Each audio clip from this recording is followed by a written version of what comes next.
ಬಂಧುಗಳೇ ನಮಸ್ಕಾರ, ಹೇಗಿದ್ದೀರಿ ನೀವೆಲ್ಲರೂ? ನಾನು ಸುಬ್ರಹ್ಮಣ್ಯ ಎಸ್ ಹಂಡಿಗೆ. ಬಂಧುಗಳೇ, ದೇಶದಲ್ಲಿ ಮತ್ತೊಂದು ಪ್ರಮುಖ ರಾಜಕೀಯ ಬೆಳವಣಿಗೆ ಆಗ್ತಾ ಇದೆ. ಬೇರೆ ಬೇರೆ ರೂಪವನ್ನ ಇದು ಪಡೆದುಕೊಳ್ತಾ ಇದೆ. ಬಂಧುಗಳೇ, ನೀವು ಈಗಾಗಲೇ ಗಮನಿಸಿದ ಹಾಗೆ ಪಶ್ಚಿಮ ಬಂಗಾಳದಲ್ಲಿ ಮಮತಾ ಬ್ಯಾನರ್ಜಿ ನೇತೃತ್ವದ ಟಿಎಂಸಿ ಪಕ್ಷ ನೀಟಾಗಿ ಹೋಳಾಗಿದ್ದಾಗಿದೆ. ಅದರಲ್ಲಿ ಒಂದು ಬಣ ಇದೀಗ NDAಗೆ ಬೆಂಬಲವನ್ನ ಕೊಡ್ತೀವಿ ಅಂತ ಸ್ಪಷ್ಟವಾಗಿ ಹೇಳಿದ್ದೂ ಕೂಡ ಆಗಿದೆ. ಅದರ ಬೆನ್ನಲ್ಲೇ ಇದೀಗ ಮಹಾರಾಷ್ಟ್ರದ UBT ಅಂದರೆ ಉದ್ಧವ್ ಠಾಕ್ರೆ ನೇತೃತ್ವದ ಶಿವಸೇನೆ ಮೊದಲೇ ಹೋಳಾಗಿತ್ತು, ಇದೀಗ ಮತ್ತೊಂದು ಹೋಳಾಗ್ತಾ ಇದೆ. ಅವರು ಕೂಡ ಇದೀಗ NDA ಬೆಂಬಲಕ್ಕೆ ನಿಂತ್ಕೊಳ್ಳುವಂತ ಲಕ್ಷಣಗಳು ಕಾಣಿಸ್ತಾ ಇದೆ. ಲಕ್ಷಣ ಅಲ್ಲ, ಅವರು NDA ಬೆಂಬಲಕ್ಕೂ ಕೂಡ ನಿಂತ್ಕೊಳ್ತಾರೆ.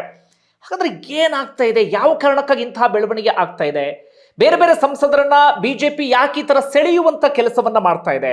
ಹಿಂದಿನ ವಿಡಿಯೋದಲ್ಲಿ ಡೀಟೇಲ್ ಆಗಿ ಎಕ್ಸ್ಪ್ಲೇನ್ ಮಾಡಿದ್ದೆ, ಒಂದಷ್ಟು ಜನ ಗಮನಿಸದೇ ಇರಬಹುದು. ಹೀಗಾಗಿ ಮತ್ತೊಮ್ಮೆ ಅದನ್ನು ವಿವರಿಸ್ತಾ ಹೋಗ್ತೀನಿ. ಇಲ್ಲಿ ಪ್ರಧಾನಿ ನರೇಂದ್ರ ಮೋದಿ ಹಾಗೆ ಅಮಿತ್ ಶಾ ತಂತ್ರ ಏನು ಅನ್ನೋದನ್ನು ಕೂಡ ಗಮನಿಸ್ತಾ ಹೋಗೋಣ.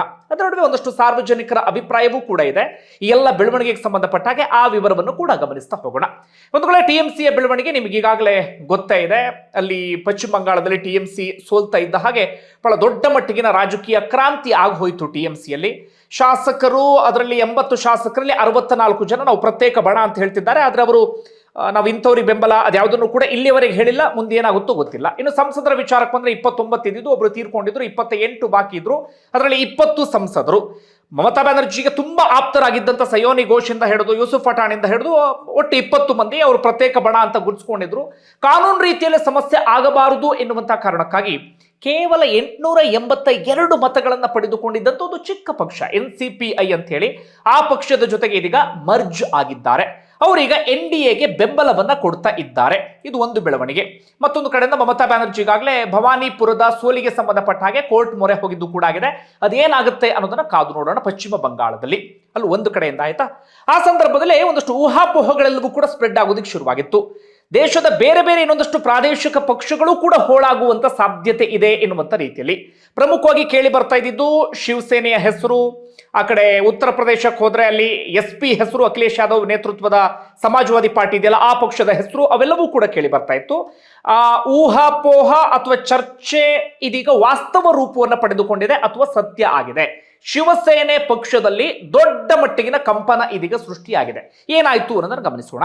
ಒಂದು ವೇಳೆ 2022ರಲ್ಲಿ ನಿಮ್ಮೆಲ್ಲರಿಗೂ ಕೂಡ ಗೊತ್ತಾಯಿದೆ, ಶಿವಸೇನೆ 2 ಹೋಳಾಯಿತು ಮಹಾರಾಷ್ಟ್ರದಲ್ಲಿ. ಒಂದು ಉದ್ಧವ್ ಠಾಕ್ರೆ ಬಣ, ಮತ್ತೊಂದು ಏಕನಾಥ್ ಶಿಂದೆ ಬಣ. ಇನ್ನು NCPಗೆ ಬಂದ್ರೆ ಅವರು ಕೂಡ ಡಿವೈಡ್ ಆಗಿಬಿಟ್ರು. ಒಂದು ಕಡೆಯಿಂದ ಅಜಿತ್ ಪವಾರ್ ಬಣ ಆದ್ರೆ ಮತ್ತೊಂದು ಕಡೆಯಿಂದ ಶರದ್ ಪವಾರ್ ಬಣ, ಅವರು ಕೂಡ ಡಿವೈಡ್ ಆಗುವಂತ ಪರಿಸ್ಥಿತಿ ಎದುರಾಯ್ತು. ಈಗ ಶಿವಸೇನೆಯಲ್ಲಿ ಮೊದಲೇ ಹೋಳಾಗಿತ್ತಲ್ಲ, ಇದೀಗ ಮತ್ತೊಂದು ಹೋಳಾಗಿದೆ. ಶಿವಸೇನೆಯಲ್ಲಿ ಇರುವಂತಹ ಶಾಸಕರ ಸಂಖ್ಯೆ 20 ಮಂದಿ. ಆ ಶಾಸಕರಲ್ಲೂ ಒಂದಷ್ಟು ಮಂದಿ ಇದೀಗ ಏಕನಾಥ್ ಶಿಂದೆ ಬಣದ ಸಂಪರ್ಕದಲ್ಲಿದ್ದಾರಂತೆ. ಅದಕ್ಕೆ ಸಂಬಂಧಪಟ್ಟ ಹಾಗೆ ಕ್ಲಾರಿಟಿ ಇಲ್ಲ. ಅದರ ಸಂಸದರಿಗೆ ಸಂಬಂಧಪಟ್ಟ ಹಾಗೆ ಪ್ರಮುಖವಾದಂತಹ ಬೆಳವಣಿಗೆ ಆಗಿದೆ. ಸಂಸದರು ಇದ್ದಿದ್ದು 9 ಮಂದಿ. ಕಳೆದ ಲೋಕಸಭಾ ಚುನಾವಣೆಯಲ್ಲಿ ಉದ್ಧವ್ ಠಾಕ್ರೆ ಬಣ ತಕ್ಕ ಮಟ್ಟಿಗಿನ ಸಾಧನೆಯನ್ನ ಮಾಡಿತ್ತು. ಹೀಗಾಗಿ 9 ಸಂಸದರು ಉದ್ಧವ್ ಠಾಕ್ರೆ ಬಣದಲ್ಲಿ ಇದ್ದರು. ಎಷ್ಟು? 9. ಅದರಲ್ಲಿ ಇದೀಗ 2/3 ಮೆಜಾರಿಟಿ ಬರಲಿ ಎನ್ನುವ ಕಾರಣಕ್ಕಾಗಿ ಇಷ್ಟು ದಿನಗಳ ಕಾಲ ವೆಯ್ಟ್ ಮಾಡ್ತಾ ಇದ್ರು ಅಂತ ಅನ್ಸುತ್ತೆ. ಅಂದ್ರೆ ಪಕ್ಷಾಂತರ ನಿಷೇಧ ಕಾಯ್ದೆ ಅನ್ವಯ ಆಗಬಾರದು ಅಂತ 2/3 ಶಾಸಕರು ಸಂಸದರು ಬೇಕಾಗುತ್ತೆ. ಹೀಗಾಗಿ ಇಷ್ಟು ದಿನಗಳ ಕಾಲ ಕಾಯ್ತಾ ಇದ್ರು ಅನ್ಸುತ್ತೆ. ಈಗ ಆ ಸಂಖ್ಯೆ ಸಿಕ್ತು ಅನ್ಸುತ್ತೆ. ಈಗ 9ರಲ್ಲಿ 7 ಮಂದಿ ಆಲ್ಮೋಸ್ಟ್ ಹೊರಗಡೆ ಹೋಗಿದ್ದಾರೆ. ಅದು ಪೂರಕವಾಗಿ ಏನ್ ಬೆಳವಣಿಗೆ ಆಯ್ತು ಅಂದ್ರೆ, ಎಲ್ಲ ಬೆಳವಣಿಗೆ ಆಗ್ತಾ ಇದ್ದ ಹಾಗೆ ಇದನ್ನ ಪರೀಕ್ಷಿಸುವಂತ ಉದ್ದೇಶದಿಂದಲೇ ಉದ್ಧವ್ ಠಾಕ್ರೆ ಮೊನ್ನೆ ತಮ್ಮ ನಿವಾಸದಲ್ಲಿ, ಮಾತೃಶ್ರೀ ನಿವಾಸದಲ್ಲಿ ಒಂದು ಸಭೆಯನ್ನು ಕರೆದಿರ್ತಾರೆ. ಸಂಸದರಿಗೆ ಆಹ್ವಾನವನ್ನ ಕೊಟ್ಟಿರ್ತಾರೆ. 9ರಲ್ಲಿ 4 ಮಂದಿ ಮಾತ್ರ ಹಾಜರಾಗಿರ್ತಾರೆ. ಉಳಿದಂಥವರೆಲ್ಲರೂ ಕೂಡ ಆನ್ಲೈನ್ ಅಥವಾ ದೂರವಾಣಿಯ ಮೂಲಕ ಸಂಪರ್ಕವನ್ನ ಸಾಧಿಸಿರ್ತಾರೆ. ಆಗ್ಲೇ ಒಂದಷ್ಟು ಡೌಟ್ ಬಂದಿತ್ತು, ಏನೋ ಆಗಬಹುದು ಅಂತ. ಅದಾದ ಬಳಿಕ ಏಕನಾಥ್ ಶಿಂದೆ ಜೊತೆಗೆ ಇವರೆಲ್ಲರೂ ಕೂಡ ಒಂದು ಸಭೆಯನ್ನ ನಡೆಸಿದ್ದಾರೆ ಎನ್ನುವಂತ ಮಾತುಗಳು ಕೂಡ ಕೇಳಿ ಬರ್ತಾ ಇದೆ. ಅದರ ನಡುವೆ ಇವತ್ತಾಗಿರುವಂತಹ ಬೆಳವಣಿಗೆ ಏನಪ್ಪಾ ಅಂದ್ರೆ, ಆಲ್ಮೋಸ್ಟ್ ಆ 7 ಮಂದಿಯೂ ಕೂಡ ಇದೀಗ ಹೊರಗಡೆ ಹೋಗಿದ್ದಾರೆ. ಏಕನಾಥ್ ಶಿಂದೆಯ ಶಿವಸೇನೆ ಇದೆಯಲ್ಲ, ಆ ಬಣದ ಜೊತೆಗೆ ವಿಲೀನವಾಗುವಂತ ಎಲ್ಲ ಲಕ್ಷಣಗಳು ಕೂಡ ಕಾಣಿಸ್ತಾ ಇದೆ. ಯಾವ ಸಂದರ್ಭದಲ್ಲಿ ಬೇಕಾದ್ರೂ ಆ ಬೆಳವಣಿಗೆ ಆಗಬಹುದು. ಅವರು ಸ್ಪೀಕರ್ಗೂ ಕೂಡ ಒಂದು ಪತ್ರವನ್ನ ಬರೀತಾರೆ ಅಂತ ಇದಕ್ಕೆ ಸಂಬಂಧಪಟ್ಟ ಹಾಗೆ. ಇತ್ತ ಉದ್ಧವ್ ಠಾಕ್ರೆ ಬಣದಲ್ಲೂ ಕೂಡ ವಿಚಾರಕ್ಕೆ ಸಂಬಂಧಪಟ್ಟ ಹಾಗೆ ತೀವ್ರ ಆಕ್ರೋಶ ವ್ಯಕ್ತವಾಗ್ತಿದೆ. ಉದ್ಧವ್ ಠಾಕ್ರೆ ಬಣದಲ್ಲಿ ಓರ್ವ ಸಂಸದರು ಈಗಾಗಲೇ ಅದಕ್ಕೆ ಸಂಬಂಧಪಟ್ಟ ಹಾಗೆ ಸ್ಪೀಕರ್ಗೂ ಕೂಡ ಪತ್ರವನ್ನು ಬರೆದಿದ್ದಾರೆ. ಅವರ ವಿರುದ್ಧ ಶಿಸ್ತು ಕ್ರಮವನ್ನು ತೆಗೆದುಕೊಳ್ಳಬೇಕು ಅಥವಾ ಅವರಿಗೆ ಮಾನ್ಯತೆಯನ್ನ ಕೊಡಬಾರದು ಎನ್ನುವಂತ ರೀತಿಯಲ್ಲಿ. ಮತ್ತೊಂದು ಕಡೆಯಿಂದ ಇದೀಗ ಶಿವಸೇನೆಯ ಪ್ರಮುಖ ನಾಯಕ ಸಂಜಯ್ ರಾವತ್ ಒಂದು ಸ್ಟೇಟ್ಮೆಂಟ್ ಅನ್ನು ಕೊಟ್ಟಿದ್ದಾರೆ. ಪ್ರತಿ ಸಂಸದರಿಗೆ ಅಡ್ವಾನ್ಸ್ ಆಗಿ 15 ಕೋಟಿಯನ್ನ ಕೊಟ್ಟು ಖರೀದಿ ಮಾಡಲಾಗ್ತಾ ಇದೆ. ಅವರಿಗೆ ಚಾರ್ಟೆಡ್ ವಿಮಾನದ ವ್ಯವಸ್ಥೆಯನ್ನು ಕೂಡ ಮಾಡಲಾಗಿದೆ. ಒಟ್ಟಾರೆಯಾಗಿ ಆ ಸಂಸದರನ್ನ ಪರ್ಚೇಸ್ ಮಾಡಲಾಗಿದೆ ಎನ್ನುವಂತ ಮಾತನ್ನ ಸಂಜಯ್ ರಾವುತ್ ಹೇಳ್ತಿದ್ದಾರೆ ಅಥವಾ ಆರೋಪವನ್ನ ಮಾಡ್ತಿದ್ದಾರೆ. ಅದರಲ್ಲಿ ಎಷ್ಟು ಹುರುಳಿದೆಯೋ ಏನೋ ಅದೆಲ್ಲವೂ ಕೂಡ ಇನ್ನಷ್ಟೇ ಬಹಿರಂಗ ಆಗಬೇಕಾಗಿದೆ. ಸದ್ಯಕ್ಕಂತೂ ಅಂಥದ್ದೊಂದು ಆರೋಪವನ್ನ ಮಾಡಿದ್ದಾರೆ. ಅಂದ್ರೆ ಆರೋಪವನ್ನ ಮಾಡಿದ್ದಾರೆ ಅಂದ್ರೆ ಅದರ ಅರ್ಥ ಏನಪ್ಪಾ ಅಂದ್ರೆ 7 ಸಂಸದರು ನಮ್ಮಿಂದ ಹೊರಗಡೆ ಹೋಗಿದ್ದಾರೆ ಅನ್ನೋದನ್ನ ಒಂದು ರೀತಿಯಲ್ಲಿ ಸಂಜಯ್ ರಾವತ್ ಪರೋಕ್ಷವಾಗಿ ಕನ್ಫರ್ಮ್ ಮಾಡಿದ್ದಾರೆ. ಮತ್ತೊಂದು ಕಡೆಯಿಂದ ಶಿವಸೇನೆ ಬಣ ಈಗಾಗಲೇ ಯೋಚನೆ ಮಾಡ್ತಿದೆಯಂತೆ ಅವ್ರ ವಿರುದ್ಧ ಏನಾದರೂ ಶಿಸ್ತು ಕ್ರಮ ತೆಗೆದುಕೊಳ್ಳೋಕೆ ಸಾಧ್ಯವಾ ಅಥವಾ ಕಾನೂನು ರೀತಿಯಲ್ಲಿ ಕ್ರಮ ತೆಗೆದುಕೊಳ್ಳೋಕೆ ಸಾಧ್ಯವಾ ಅಂತ. ಹೊರಗಡೆ ಹೋಗ್ತಿರುವಂತಹ ಸಂಸದರು ಕಾನೂನು ಕ್ರಮ ಅಥವಾ ಶಿಸ್ತು ಕ್ರಮದಿಂದ ತಪ್ಪಿಸ್ಕೊಳ್ಳೋದು ಹೇಗೆ ಅಂತ ಅವರು ಪ್ರಯತ್ನವನ್ನ ಪಡ್ತಾ ಇದ್ದಾರೆ. ಇನ್ನೊಂದು ಶಿಸ್ತು ಕ್ರಮವನ್ನು ತೆಗೆದುಕೊಳ್ಳೋದಕ್ಕೆ ಮೊದಲ ಹೆಜ್ಜೆಯನ್ನ ಉದ್ಧವ್ ಠಾಕ್ರೆ ಬಣ ಇಡ್ತಾ ಇದೆಯಂತೆ. ಹೀಗಾಗಿ ನಾಳೆ ಒಂದು ಸಭೆಯನ್ನ ಕರೆದಿದ್ದಾರೆ. ಸಭೆಗೆ ಕಡ್ಡಾಯವಾಗಿ ಹಾಜರಾಗಲೇಬೇಕು ಅಂತ ಹೇಳಿ. ಕಡ್ಡಾಯವಾಗಿ ಹಾಜರಾಗಿಲ್ಲ ಅಂತಂದ್ರೆ ಅವರ ವಿರುದ್ಧ ಕ್ರಮ ತೆಗೆದುಕೊಳ್ತೀವಿ ಅಂತ ಉದ್ಧವ್ ಠಾಕ್ರೆ ಬಣ ಹೇಳ್ತಾ ಇದೆ. ಈ ಮೂಲಕ ಮತ್ತೊಂದು ಪಕ್ಷ ಇದೀಗ ದೇಶದಲ್ಲಿ ಹೋಳಾಗ್ತಾ ಇದೆ. ಅದು ಕೂಡ ಕೆಲವು ದಿನಗಳ ಅಂತರದಲ್ಲಿ. ಮೊದಲು ಆದಂತ ಬೆಳವಣಿಗೆ ಅಂದ್ರೆ ಆಮ್ ಆದ್ಮಿಯ 7 ರಾಜ್ಯಸಭಾ ಸಂಸದರು ಬಿಜೆಪಿಗೆ ಹೋಗಿ ಸೇರ್ಪಡೆ ಆದರು. ಎರಡನೇ ಬೆಳವಣಿಗೆ ಟಿಎಂಸಿ ಹೋಳಾಯಿತು. ಅದರಲ್ಲಿ 20 ಮಂದಿ ಸೀದಾ ಬಿಜೆಪಿಗೆ ಬೆಂಬಲವನ್ನು ಕೊಟ್ಟರು ಅಥವಾ ಎನ್ಡಿಎಗೆ ಬೆಂಬಲ ಕೊಟ್ಟರು. ಈಗ ಶಿವಸೇನೆಯಲ್ಲೂ ಕೂಡ 7 ಸಂಸದರು ಏಕನಾಥ್ ಶಿಂದೆ ಬಣಕ್ಕೆ ಬೆಂಬಲ ಅಂದ್ರೆ ಅದು ಎನ್ಡಿಎಗೆ ಬೆಂಬಲವನ್ನ ಕೊಟ್ಟ ಹಾಗೆ ಈ ರೀತಿಯಾಗಿ ಆಗ್ತಾ ಇದೆ. ಮುಂದಿನ ಟಾರ್ಗೆಟ್ ಯಾರೋ ಗೊತ್ತಿಲ್ಲ. SP ಎನ್ನುವಂತ ಮಾತುಗಳು ಕೇಳಿ ಬರ್ತಾ ಇದೆ. ಹಾಗೆ ಇನ್ನೊಂದಷ್ಟು ಸಣ್ಣ ಪುಟ್ಟ ಪಕ್ಷಗಳ ಹೆಸರು ಕೂಡ ಕೇಳಿ ಬರ್ತಾ ಇದೆ. ನೋಡೋಣ ಏನೇನು ಬೆಳವಣಿಗೆ ಆಗುತ್ತೆ ಅಂತ ಹೇಳಿ. ಹಾಗಾದ್ರೆ ಬಿಜೆಪಿ ಯಾಕೆ ಹಿಂಗ ಮಾಡ್ತಾ ಇದೆ ಆ ವಿಚಾರವನ್ನ ಗಮನಿಸ್ತಾ ಹೋಗೋಣ.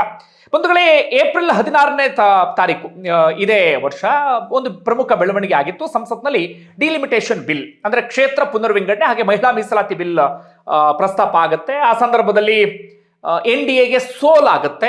ಬೇಕಾದಷ್ಟು ಓಟ್ ಬರೋದಿಲ್ಲ. ಸಾಂವಿಧಾನಿಕ ತಿದ್ದುಪಡಿ ಆದಂತ ಕಾರಣಕ್ಕಾಗಿ 3/2 ಬಹುಮತ ಬರಬೇಕಾಗಿತ್ತು, ಆದ್ರೆ ಅಷ್ಟು ಬರಲಿಲ್ಲ. ಆ ಕಾರಣಕ್ಕಾಗಿ ಬಿಜೆಪಿಗೆ ಅಥವಾ ಎನ್ಡಿಎಗೆ ಅಲ್ಲಿ ಸೋಲಾಯಿತು. ಅದನ್ನ ಮುಖಭಂಗ, ಗರ್ವಭಂಗ ಈ ರೀತಿಯ ವ್ಯಾಖ್ಯಾನ, ವಿಶ್ಲೇಷಣೆ ಎಲ್ಲವನ್ನೂ ಕೂಡ ಮಾಡಲಾಗಿತ್ತು. ಒಟ್ಟು ಸಂಸದರ ಸಂಖ್ಯೆ 543. ನಿಮ್ಮೆಲ್ಲರಿಗೂ ಕೂಡ ಗೊತ್ತಿರುವ ಹಾಗೆ 3/2 ಬಹುಮತ ಅಂದ್ರೆ 362 ಸಂಸದರು ಬೇಕಾಗತ್ತೆ.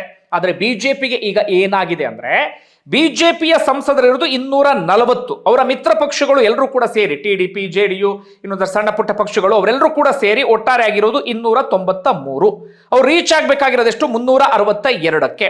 2029 ಒಳಗಾಗಿ ಅದರಲ್ಲೂ ಕೂಡ ಮುಂದಿನ ಮುಂಗಾರು ಅಧಿವೇಶನದಲ್ಲೇ ಮತ್ತೊಮ್ಮೆ ಡಿಲಿಮಿಟೇಷನ್ ಬಿಲ್ ಅನ್ನ ಇದು ಮಾಡಬೇಕು ಅಂತ ಪ್ಲಾನ್ ಅನ್ನ ಮಾಡ್ತಾ ಇದ್ದಾರಂತೆ. ಹೀಗಾಗಿ ಅವರ ಟಾರ್ಗೆಟ್ ಇರೋದೆಷ್ಟು 362 ಕಡೆಗೆ. ಆ ಕಡೆಗೆ ಬಿಜೆಪಿ ಇದೀಗ ಹೆಜ್ಜೆಯನ್ನ ಇಡ್ತಿದೆ ಎನ್ನುವಂತ ಮಾತುಗಳು ಕೇಳಿ ಬರ್ತಾ ಇದೆ. ಕೇವಲ ಡಿಲಿಮಿಟೇಷನ್ ಬಿಲ್ ಮಾತ್ರ ಅಲ್ಲ, ಅದಾದ ಬಳಿಕ ಏಕರೂಪ ನಾಗರಿಕ ಸಂಹಿತೆ ಆಗಿರಬಹುದು ಅಥವಾ ಇನ್ನು ಬೇರೆ ಬೇರೆ ಒಂದಷ್ಟು ಪ್ಲಾನ್ ಅನ್ನು ಕೂಡ ಮಾಡ್ತಾ ಇದ್ದಾರಂತೆ. ಈಗ ಏನಾಯ್ತು ಅಂದ್ರೆ 293 ಇತ್ತ, ಟಿಎಂಸಿಯಿಂದ 20 ಬಂದ್ರ, ಶಿವಸೇನೆಯಿಂದ 7 ಬಂದ್ರ. ಈಗ ಡಿಎಂಕೆ ಏನಾಗಿದೆ ಅಂದ್ರೆ INDA ಇಂದ ದೂರ ಆಗಿದೆ. ಅವರು TVKಗೆ ಬೆಂಬಲ ಕೊಟ್ಟಂತ ಕಾರಣಕ್ಕಾಗಿ ಅವರೊಂದು 22 ಮಂದಿ ಸಂಸದರಿದ್ದಾರೆ. ಅವರೇನಾದ್ರೂ ಆ ಸಂದರ್ಭದಲ್ಲಿ ಬಿಲ್ ಮಂಡನೆ ಆದ ಸಂದರ್ಭದಲ್ಲಿ ಅವರೊಂದು ಗೈರಾದ್ರು ಅಂದ್ರೆ ಅದು ಬಿಜೆಪಿ ಪ್ಲಸ್ ಆಗುತ್ತೆ. ಆಮ್ ಆದ್ಮಿಯು ಕೂಡ ಈಗಾಗಲೇ INDA ಇಂದ ದೂರ ಆಗಿದೆ. 3 ಜನ ಸಂಸದರು ಅವರು ಕೂಡ ದೂರ ಆಗಿದ್ದಾರೆ. ಅವ್ರು ಏನ್ ಮಾಡ್ತಾರೋ ಗೊತ್ತಿಲ್ಲ. ಆ ಸಂದರ್ಭದಲ್ಲಿ ಈ ರೀತಿಯಾಗಿ ಒಂದಷ್ಟು ಪ್ಲಾನ್ ಅನ್ನ ಮಾಡ್ತಾ ಇದ್ದಾರೆ.